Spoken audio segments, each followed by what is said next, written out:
McDermott. Here. Parker. Here. Slater. Here. Open meeting compliance statement. I, the undersigned clerk of the Board of Education of the Alva Independent School District, number 1 of Woods County, Oklahoma, certify that prior to December 15th of the last calendar year, the date, time, and place of the regular meeting was filed with the Woods County Court Clerk of Woods County, Oklahoma. Also certifies that 24 hours prior to this meeting, excluding Saturdays, Sundays, and holidays, notice of the date, time, place, the agenda of this meeting was posted in prominent public view, the location of the meeting. Are we gonna move anything up, or do we want? Yeah, let's go ahead and move. down to Okay. Mr. Carroll's report. We're gonna move to number 6, item of current business.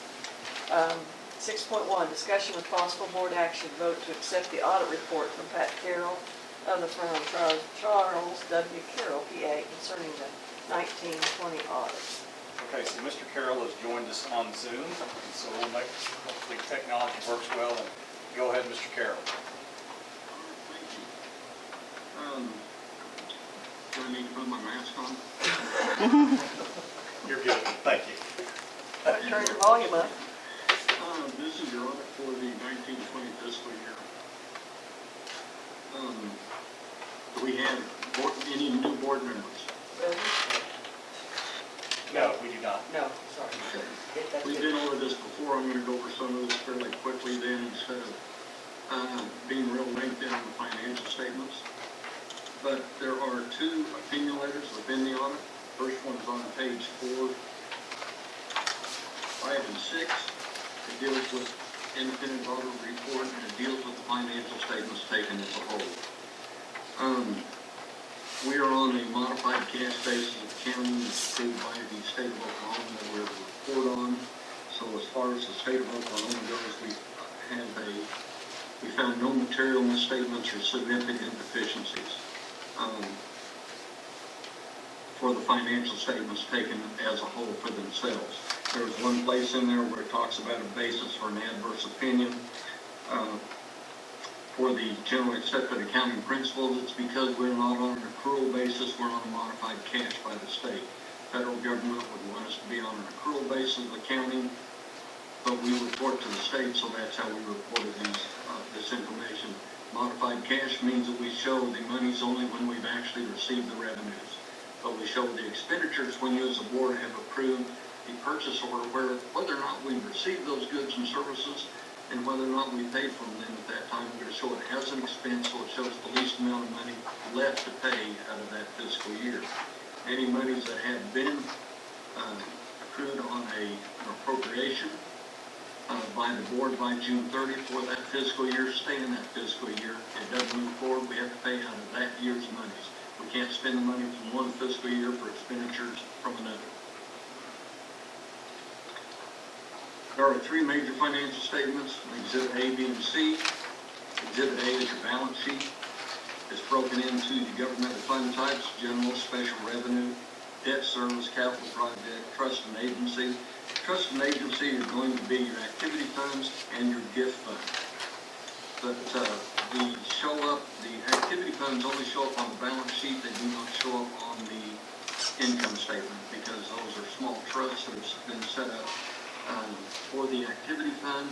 The gift fund goes ahead and shows up on the income statement because the district does make those expenditures out of that gift fund.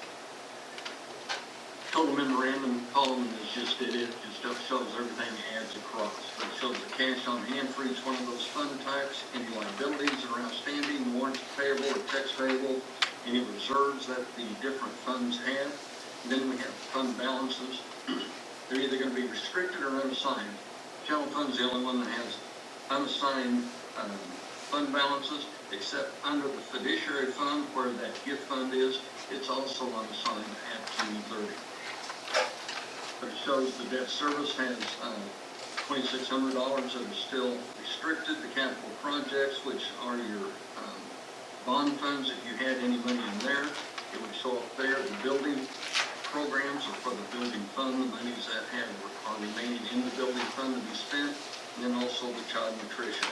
It shows our total fund balances, You add that to the liabilities, it comes with our cash up on hand, total assets. Exhibit fees and income statement.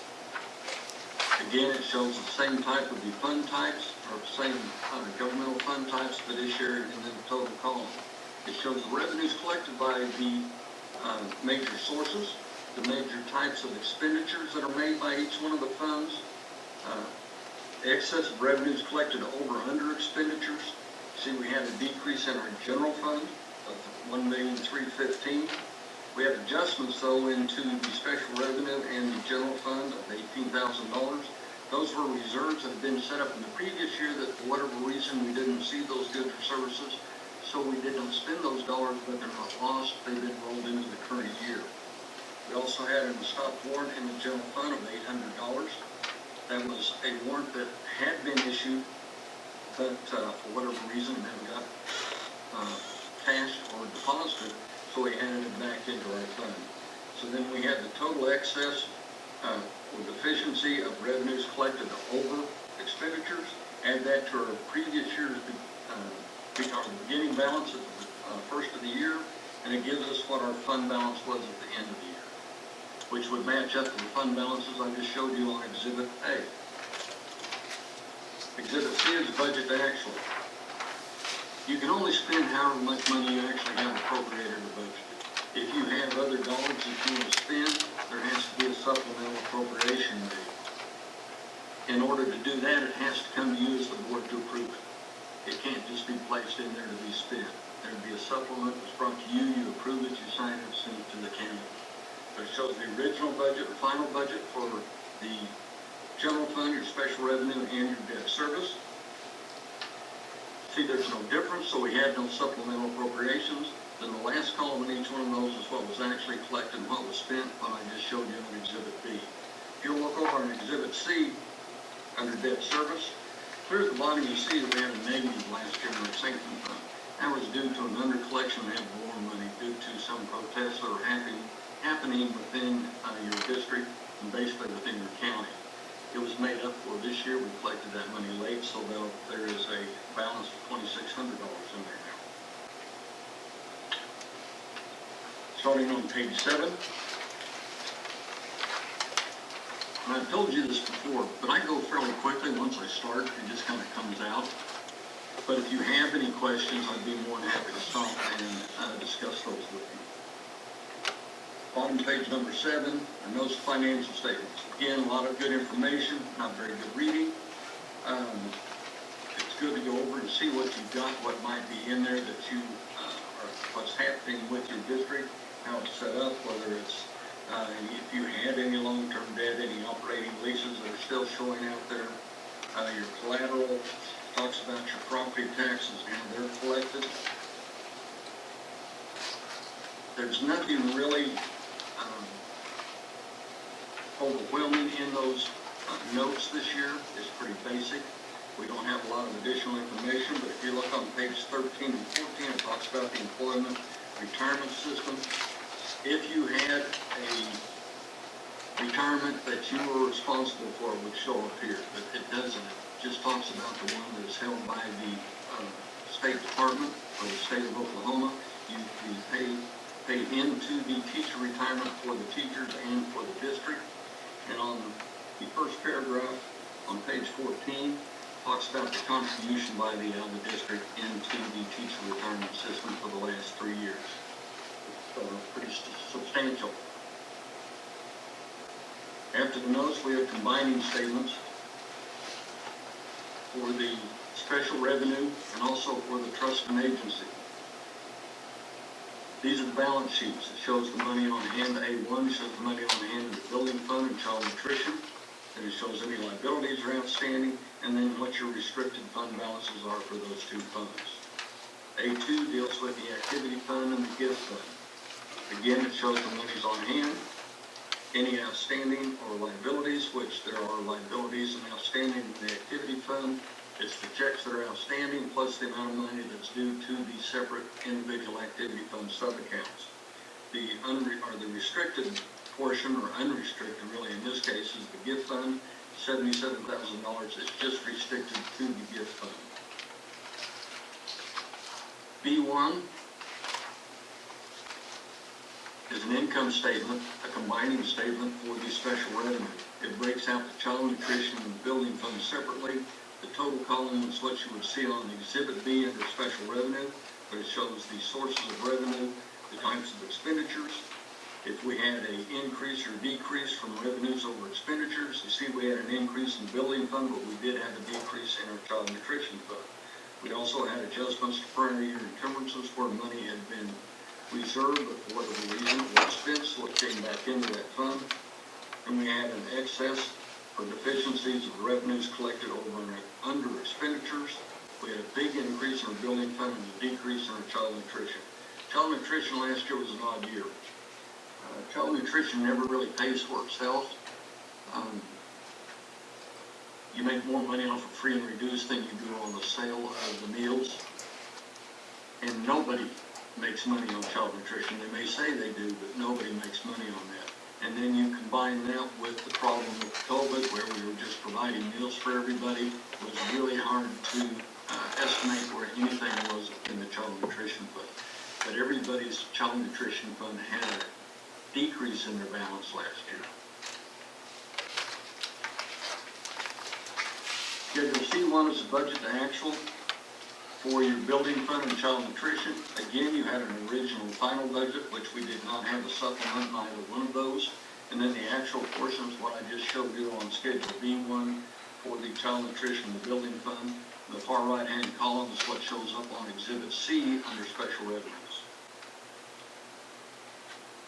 Schedule B1, your activity funds. This is something we always pound on when we look at it, and we question, and we look over, because you can see there's 2 pages of the activity fund subaccounts. You've approved these, you've approved how they can raise the money and how they can spend the money. They have to do the same thing, the sponsors have to do the same thing that your treasurer and your encumbrance clerk does. They have to make sure that they receive those monies when they collect them and they get turned into the custodian on a daily basis to be deposited. They have to make sure that there's a requisition before they spend the money, because even though you've approved it, they have to make sure there's enough money in that sub-account to make that payment. So there's a lot of people that have to know what they have to do. You have to remind them, you have to remind them again, and you get new people, then you start over again. And basically it makes the administration the gatekeepers. And somebody has to be to watch to make sure it's done right. Sometimes it makes these people unpopular with the rest of it. But somebody has to watch, and that's what your administration's doing with these items. You can see it's a lot of money. We collected $626,000. We spent $574,000. A lot of money. That's cash. Most of that's cash, and it's going through there. And that's why it's so important that these rules are followed. B2 is just a reconciliation statement showing that we do reconcile with the bank statement. We had checks outstanding in 2018-19 of $356.50. Those can be stopped and brought forth. If you know where they are, you might find out if they want to do it. If you don't know where they are, you can go ahead and stop those and bring those back into the sub-account from which they were issued. Page 15 is your schedule of expenditures of federal awards. This shows all the federal programs that you have, how the monies were received and how they were spent. The left-hand column shows the titles for these different programs. The last columns then show the monies that are associated with those. At the start of the year, we had $15,000 that was accrued from the previous year. It means we spent it, but we had not received those good as monies from the government yet. We then collected $708,000. We spent $743,000. At the end of the year, we still had $50,765 to collect from the 19-20 fiscal year. Those monies have been collected. It's not unusual for some of these cases, especially in like the CARES Act. We had to spend the money before we could get it. So we spent those monies, and then we claimed it, and then it came in later. But you can see that we spent $743,000. If we had spent $750,000, you would be what's called a uniform guidance instead of a yellow book. Which means that if there were uniform guidance, there's be another report on here, there'd be several more pages of what went on, what was looked at. but we were just short of that, so we just fell within that uniform guidance, and we'll get into that just a little bit more in a moment. The second letter is on page 16 and 17. It deals with our internal control and reporting on compliance and other matters for the district. The first one was financial statements. This is when we talk about everything else we looked at. We talked about the payroll, the receipting, the expenditures, the purchase orders, the appropriations, the board minutes. We look at teacher retirement. We talked to a lot of people in the administration, and some people just at the schools. We want to find out if people know what they're supposed to be doing, if they're doing it the right way. We found no material misstatements, but I did find one deficiency. Actually, it's just a compliance and other matters that we brought to the attention of the board, and that'll be under B1, under current year audit exceptions and recommendations. It's not really a finding, it didn't affect the financial statements. Financial statements were still right, it was just a coding error. We found no findings. The findings from the previous year that we had brought up dealt with pre-numbered receipts were not always utilized by the activity fund sponsors. We had that for several years. It was much improved this last year. We also had expenditures from the activity fund where we had requisitions did not match invoices, and 8 invoices were dated for the requisitions. Again, this was much improved over what we had the previous year. We always like that because that tells us that somebody paid attention to what we were talking about and what we did. Page 20 comes to the current year audit exception and recommendation. The district coded expenditures in excess of the amount claimed for the CARES Act federal program for the 19-20 year. A reserve for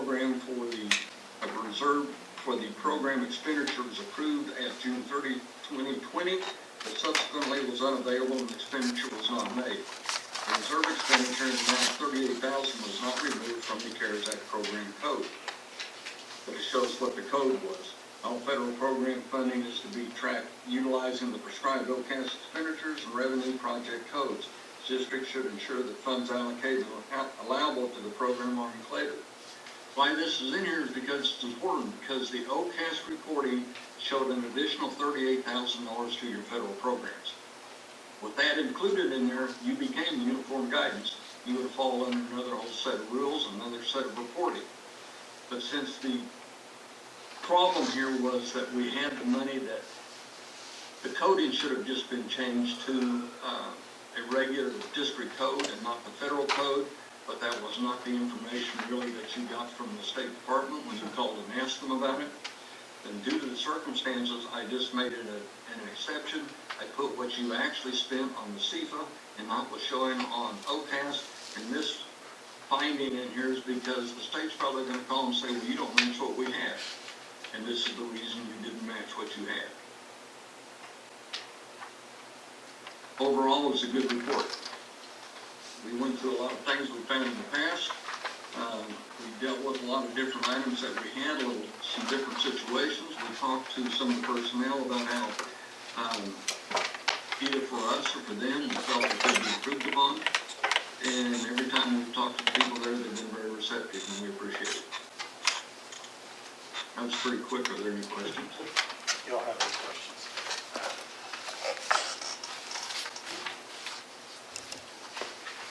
Thank you, Pat. We appreciate it. Thank you. I'm going to go ahead and exit the meeting, okay? Clear me out. All right, thank you. Thanks.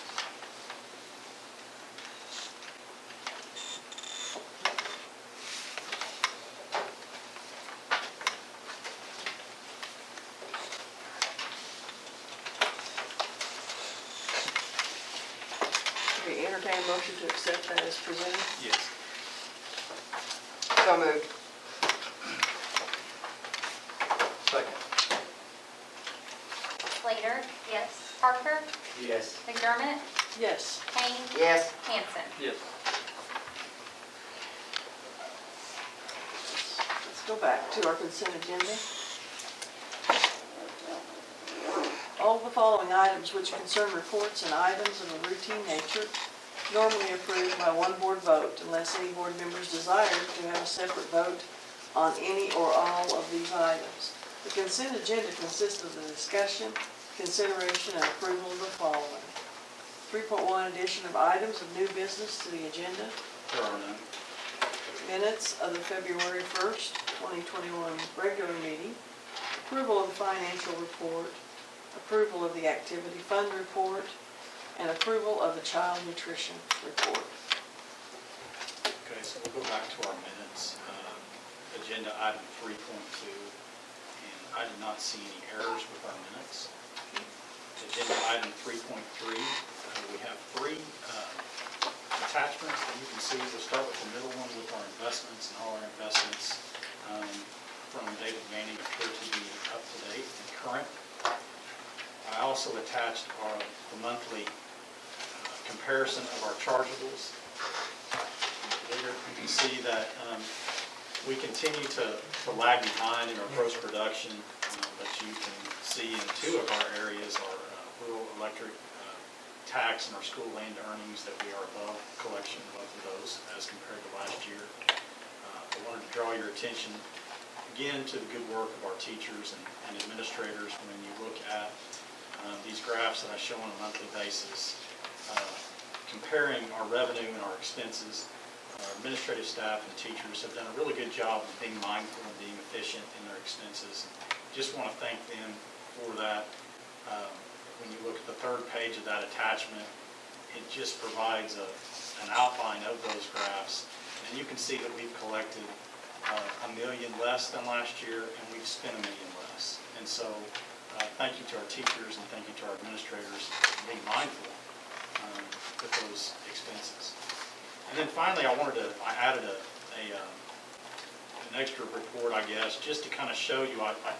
I show you each month those chargeables and the total, but I wanted to show you what feeds into that chart, and that is this gross production, and I have one of those for each particular area. And you can see on a monthly basis, this is where we draw that comparison. And so a little bit of, I think, positive news for us to look at when you begin to look at gross production, which we've relied on so heavily in our district. And you can see that we've seen an increase. And granted, it's not what it's been, but it is an increase. And looking at some of the futures trading, there is an anticipation that will continue to improve. Our activity fund report, want to thank Mrs. Durkee for her work with the activity fund. I think Mr. Carroll really talked about what a big job that is, and she's done a fine job of working with our administrators. And you know, it's a difficult job when you're not in the building to gather this information. She relies heavily on the administrators to make sure that those receipts and purchase orders are done correctly. But just really appreciate the work that she does. She's been a real asset for our office. No major changes in our activity fund reports. Again, with our limited attendance and some of our limitations that we've had this year because of COVID, we are just not seeing that much change from month to month with these reports. You know, obviously hopeful that things continue to improve and we see more activities, more attendance, and more opportunities for our public to be involved in our school day. Child nutrition count, 3.5. I show this to you each month, and really just want to point out, just from a numbers perspective, you can just see that our numbers just continue to improve with students that are eating at all sites, especially at our high school. Again, I want to thank Mr. Smith and his staff for their flexibility in allowing the grab-and-go breakfast in the morning and providing an opportunity for those students to have something to eat and take to their classroom and eat it. It's been a good thing for our students, and I really appreciate them. Are there any questions with the consent agenda?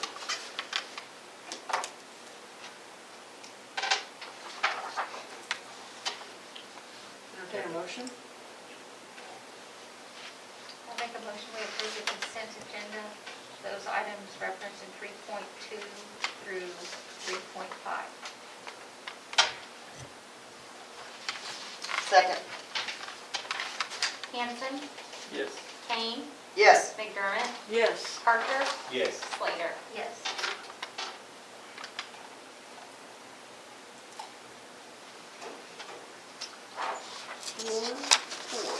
Vote to approve purchase order encumbrances for the following funds for fiscal year '21.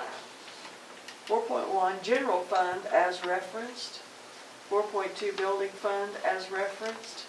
And 4.3, child nutrition fund as referenced. So we'll start with our general fund. You can tell when you look at these attachments, in prior years, we've seen a page of expenditures, and so you can tell that our principals and teachers are being very mindful of finance. And so just point out a couple of areas to note. Purchase order number 331, STS Education.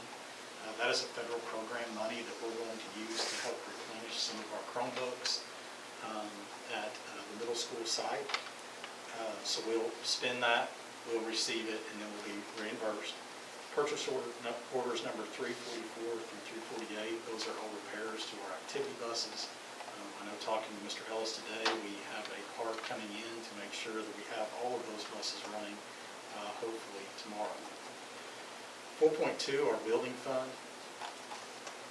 Just a couple of expenses out of there that I want to bring your attention to. Purchase order number 48 is an open purchase order for Bushman Heat and Air. Fair Plumbing, we had some repairs to a couple of HVAC units when we came back from our, when we were out for school through those cold temperatures and we came back, we had a couple of units that had to be repaired at the middle school, so we have those repaired. And then finally, purchase order number 50. This is a part of the art project, and if you'll remember, there was a contingency that was put into that art project, and it was $50,000. And because we already are the owners of that service, it requires that we have to begin the paperwork and the process to have that work done. And so that will be deducted from our cost of our overall project because we will pay for it out of our building. Our child nutrition fund, a couple of purchase orders really. Just to point out to you, we have purchase orders number 19 and 20. We've had some oven repair and a dryer that we repaired out of the child nutrition fund. And then purchase order number 21 at the high school, a walk-in freezer needed repair. Are there any questions with our general fund, building fund, or child nutrition fund?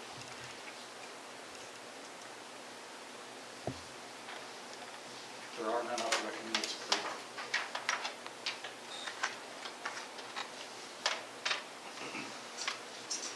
Move to approve items 4.1, 4.2, and 4.3. Second.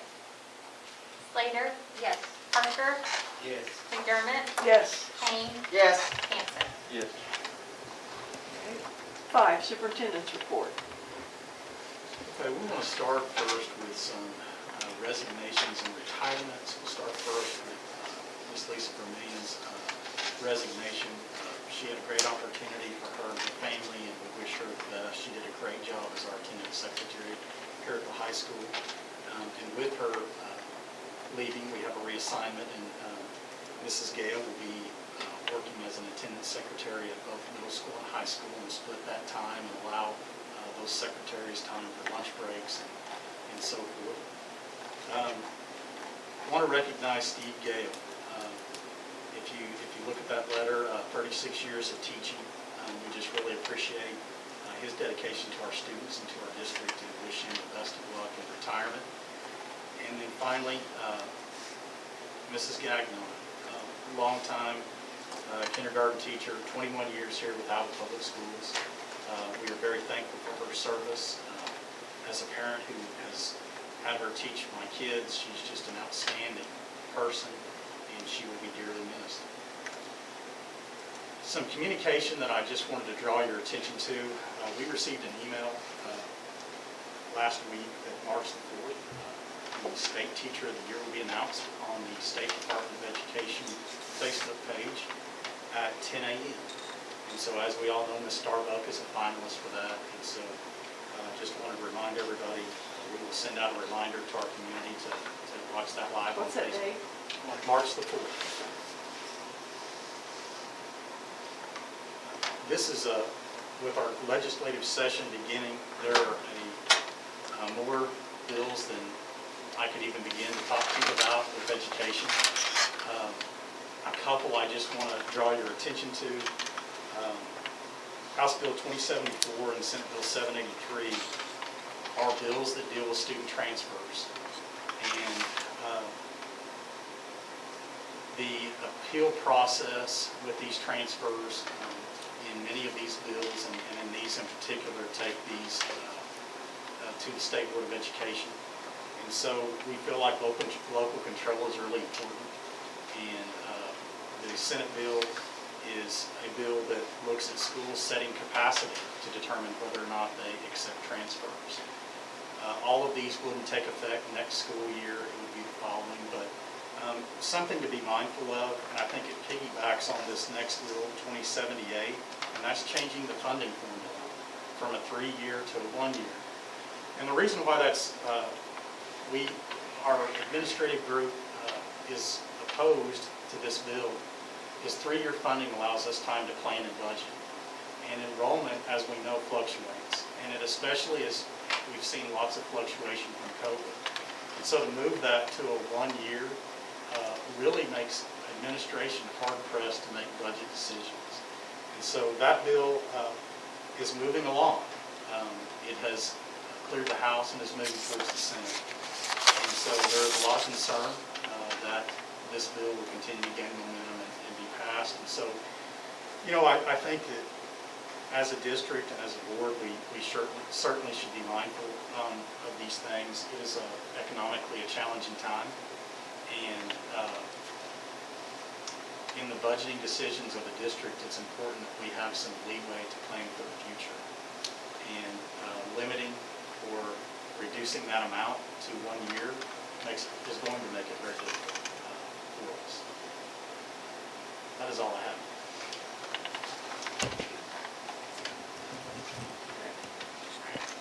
We'll move on to 6.2, presentation of the dropout report by Alva High School Principal Corey Smith.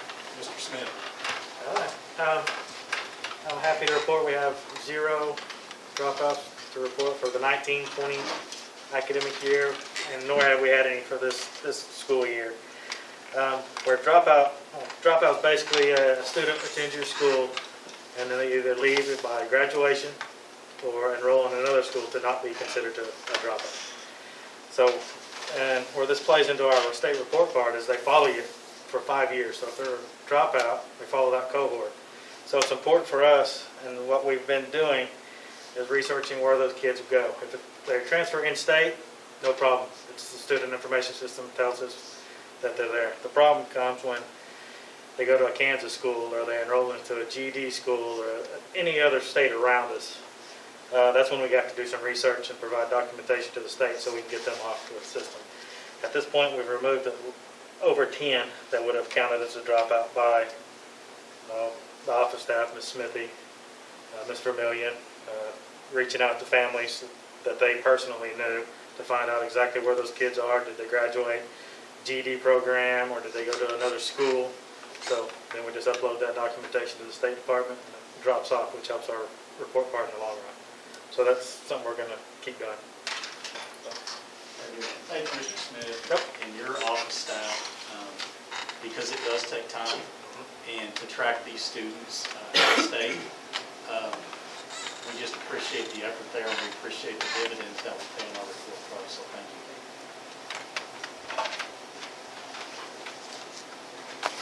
And I would recommend the approval of our dropout report.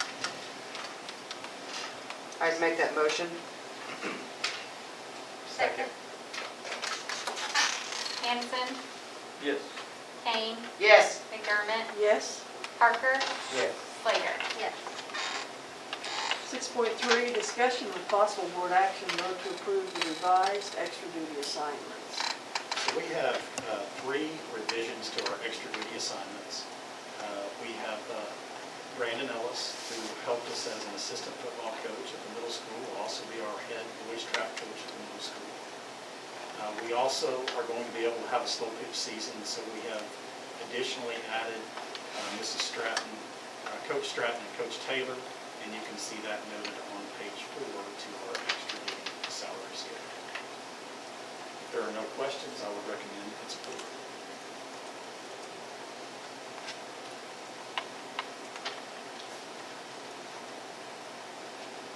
Motion to approve it? I'll make that motion. Second. Slater? Yes. Parker? Yes. McDermott? Yes. Kane? Yes. Hanson? Yes. 6.4, discussion with possible board action. Vote to approve an out-of-state travel request for the Alva Middle School to participate in a track meet at South Barber High School on April 15th, 2021, and Medicine Lodge High School on April 20th, 2021. I want to thank Ms. Martini and her coaches for getting this in a timely fashion. This is an opportunity for our students to go and participate out of state in these track meets. We've done this in previous years. We approved this last year, and unfortunately, our young people weren't able to attend, and so I would recommend the board that we approve this agenda item for them to travel out of state for these track meets. Do I read record numbers of middle school track kids? Oh, yes, there's tons. You should have seen them down on the track today. Today was the first practice. Lots, over 90. Wonderful. Appreciate all the hard work down there on that program. It's a lot of children. That is. All righty, do I entertain a motion to approve this travel request? I'd make the motion, we approve that travel request 6.4. I second. Slater? Yes. Parker? Yes. McDermott? Yes. Kane? Yes. Hanson? Yes. Number 7, proposed executive session to conduct ongoing evaluation of superintendent per 25 Oklahoma State Statute, Section 307B1. A vote to convene in executive session. So moved. Second. Parker? Yes. McDermott? Yes. Slater? Yes. Kane? Yes. Hanson? Yes.